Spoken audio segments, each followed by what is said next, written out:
ચોરીના 71 મોબાઈલ ફોનનો ભેદ ઉકેલતી ભાવનગર લોકલ ક્રાઇમ બ્રાન્ચ। બાતમીના આધારે ભાવનગરના ભૂતનાથ મહાદેવ તરફથી એક બાઇક લઈને 3 માણસો બોલાવીને ફોન વેચવા માટે મહુવા ટાઉનમાં આવવાના છે અને આ મોબાઈલ ફોન તેઓએ કોઈ પાસેથી છળકપટથી મેળવેલ અથવા તો ચોરી કરેલ ને લાવી હોવાની શંકા અંગેની બાતમી મળતા એલસીબી વોચમાં રહેતા પ્રકાશભાઈ ભૂપેન્દ્રભાઈ રાઠોડ અને શેતાનસિંહ જશવંતસિંહ સોલંકી હાજર મળી આવેલ છે। આ મોબાઈલ ફોન તથા મોટરસાયકલ વિશે પૂછપરછ કરતા મહુવા બસ સ્ટેશન પાસેથી આવેલ મોબાઈલ ફોનની દુકાનમાંથી મોબાઈલ ફોનની ચોરી કરી દુકાનમાં લગાવેલ સીસીટીવી કેમેરાનું ડીવીઆર પણ કાઢી લઈ ચોરી કર્યા અંગેની કબૂલાત આપેલ છે, જે અંગે કાયદેસરની કાર્યવાહી કરી આગળની વધુ તપાસ માટે મહુવા પોલીસ સ્ટેશનમાં ત્રણેયને સોંપી આપવામાં આવેલ છે। રિપોર્ટિંગ બાય હિરેનભાઈ અણી, ભાવનગર।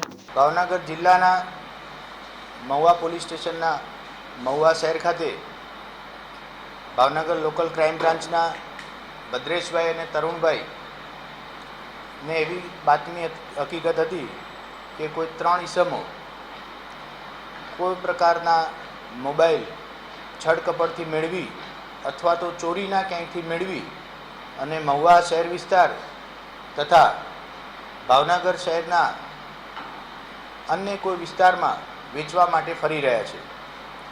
બાતમી ચોકસાઈપૂર્વક ખરી કરતા આ 3 ઈસમો એક બાઇક સાથે મળી આવેલા।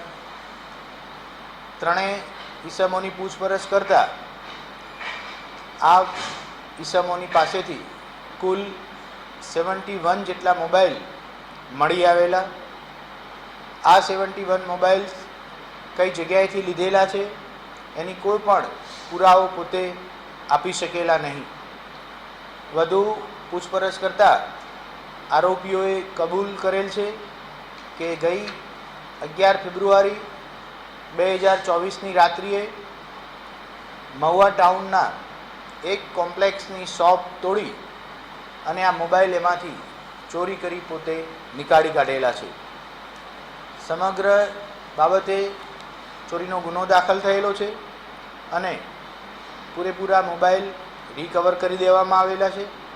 ખાસ કરી આ 3 આરોપી કે જેમના નામ પ્રકાશ, દીપકભાઈ અને શૈતાનસિંહ છે, એમાં શૈતાનસિંહ રાજસ્થાનનો રહેવાવાળો છે, જ્યારે પ્રકાશભાઈ અને દીપકભાઈ મૂળ ભાવનગર જિલ્લાના વતની છે। અગાઉ પણ આ દીપક નામનો આરોપી 12 જેટલા અલગ અલગ ચોરીના ગુનાઓમાં પકડાઈ ચૂકેલો છે। આ ત્રણેયને ધોરણસરની અટક કરી કાયદેસરની કાર્યવાહી હાથ ધરી પૂછપરછ કરવામાં આવી રહી છે। આના સિવાય પણ ભાવનગર જિલ્લાના અન્ય કોઈ જગ્યાએ, ગુજરાત રાજ્યના અન્ય કોઈ જિલ્લામાં કે ભારત દેશના અન્ય કોઈ રાજ્યમાં કોઈપણ પ્રકારની ચોરી, લૂંટ કે ધાડ કોઈપણ પ્રવૃત્તિ સાથે જો સંકળાયેલા હોય તો એ શોધી કાઢવા માટે થઈ ભાવનગર પોલીસ એમની પૂછપરછ કરી રહી છે। અચ્છા સર, આરોપી દ્વારા ચોરી કરવામાં આવી ત્યારબાદ દુકાનમાં લાગેલ ડીવીઆરની પણ ચોરી કરી ગયા હતા, એ ડીવીઆર કબજે કર્યું છે? જ્યારે પણ ચોરી કરી ત્યારે આ આરોપીઓ સાથે સાથે ડીવીઆર પણ લઈ ગયેલા હતા। હાલ પૂરતું ડીવીઆર મળી આવેલ નથી। વધુ તપાસમાં ડીવીઆર મેળવી એમાંથી અન્ય પણ કોઈ ડેટા મળી આવે એવા પ્રયત્નો હાથ ધરવામાં આવી રહેલા છે।